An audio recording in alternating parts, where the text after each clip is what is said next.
Joe, is there anything I haven't asked you about today or anything that's on your mind and heart that you really want to share with everyone, or something you've been working on, or anything you feel compelled to share? Gosh, we covered a lot.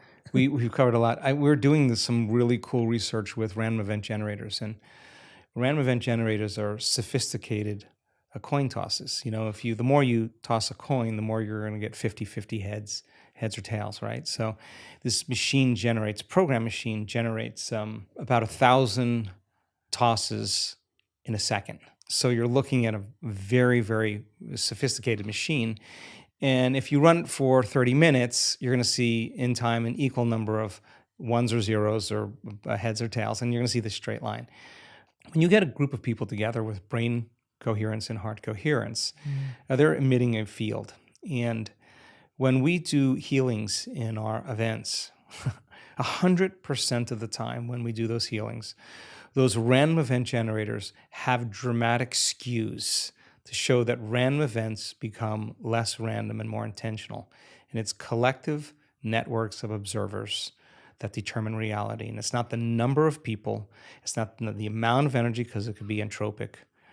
It's the most coherent energy. And we're causing a machine that's programmed to behave in a very, very different way. And I think that idea of community, of people coming together when everybody else is in fear, to show courage, when everybody else is in pain, to show compassion, when everybody else is in anger or hatred, to show love. I mean, I think by nature as human beings, I think we are wired to give, to connect, to commune, to take care of one another, to heal one another, to shine for one another. And our data is so exciting to actually support that theorem. Yeah, I love that you brought that up, and that's very macro and big as well, but also micro in that you're measuring people's daily experience. I think, when I think about families who live together, or couples or partners or whoever you may be, when you're sleeping together, when you're waking up together at the same time, when you're sitting for meals together, when, we've realized and we know that the science shows that your heart rates sync up, like your heartbeats sync up when you're with someone. And I think it's really interesting because I think today in our individualistic world, there's a big desire to do things at our own time, when we want, how we want.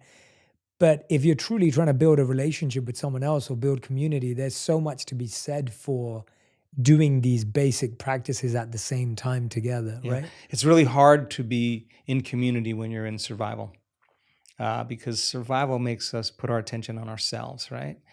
And I think that when people are not living in survival, when they're out of survival, our nature really is community, is culture, is connection.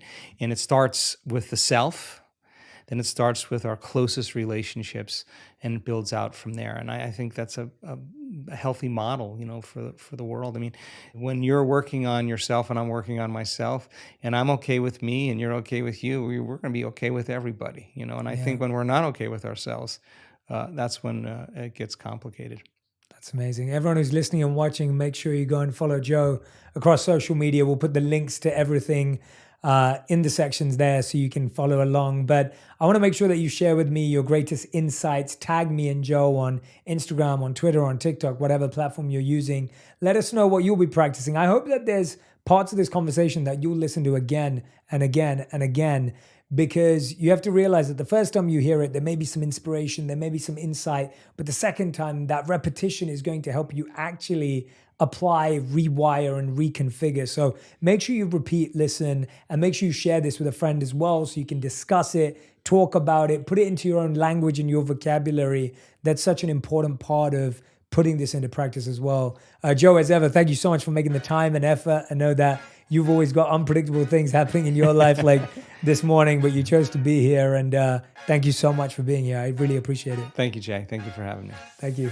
If you love this episode, you'll enjoy my interview with Dr. Daniel Amen on how to change your life by changing your brain. You want to drip dopamine. Don't dump it. Because when you dump it with the fries and the alcohol, the porn, you don't have much left. And so then you have